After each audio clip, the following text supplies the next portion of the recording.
మన భారతదేశంలో ఉపయోగించినంత గోల్డ్ ఇంకా ఏ దేశంలో కూడా యెస్. ఉపయోగించరు. అవును సార్. ఇది నిజం. రెండో విషయం ఏంటి అనంటే, మనకు అది ఒక అలంకరణ వస్తువుగానే ఉంటూ ఉంటుంది. మనం దాన్ని ఒక లగ్జరీ లైఫ్‌గా అనుకుంటాం. ఇతర దేశాల్లో అంత వాడరు. బంగారం మీరు మీరు ఏ దేశంలో చూసినా అంతగా ఉపయోగించరు గోల్డ్. బికాజ్ ఏంటంటే, మన యొక్క భారతదేశంలో గోల్డ్ విపరీతంగా వాడతారు, విపరీతంగా కొంటారు, విపరీతంగా అంటే గోల్డ్ ఉంటే మన దగ్గర డబ్బున్నట్టే అని చెప్పి చాలామంది గోల్డ్‌లో ఇన్వెస్ట్‌మెంట్ పెడుతూ ఉంటారు. ఓకే. కాబట్టి ఇక్కడ ఏమవుతుంది అంటే, అకార్డింగ్ టు ఆస్ట్రాలజీ కిందికి వస్తే గనక, గురువు ఎప్పుడైతే మిథునం నుంచి కర్కాటకంలోకి అడుగుపెట్టాడో గోల్డ్ రేటు పెరగడం మొదలైంది. హ్మ్. మళ్ళీ వక్రీకరించి గురుడు మళ్ళీ మిథునంలోకి ఎప్పుడైతే అడుగుపెట్టాడో, హ్మ్. మళ్ళీ ఎప్పుడైతే రివర్స్ వెళ్ళిపోయాడో మళ్ళీ గోల్డ్ రేట్ తగ్గడం ప్రారంభమైంది. హ్మ్. బికాజ్ ఏంటంటే ఒక్కసారిగా పెరిగి మళ్ళీ ఒక్కసారిగా తగ్గిపోవడం ప్రారంభమైంది. హ్మ్.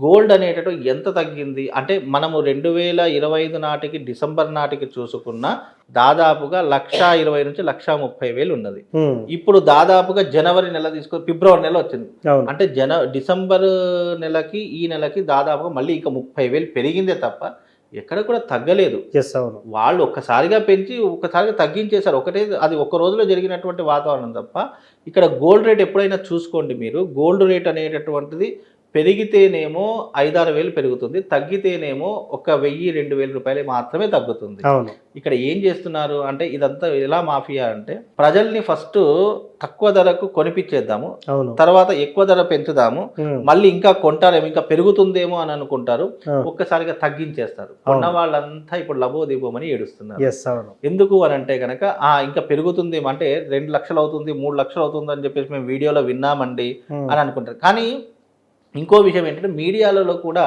భారీగా పడిపోయిన గోల్డ్ రేట్లు,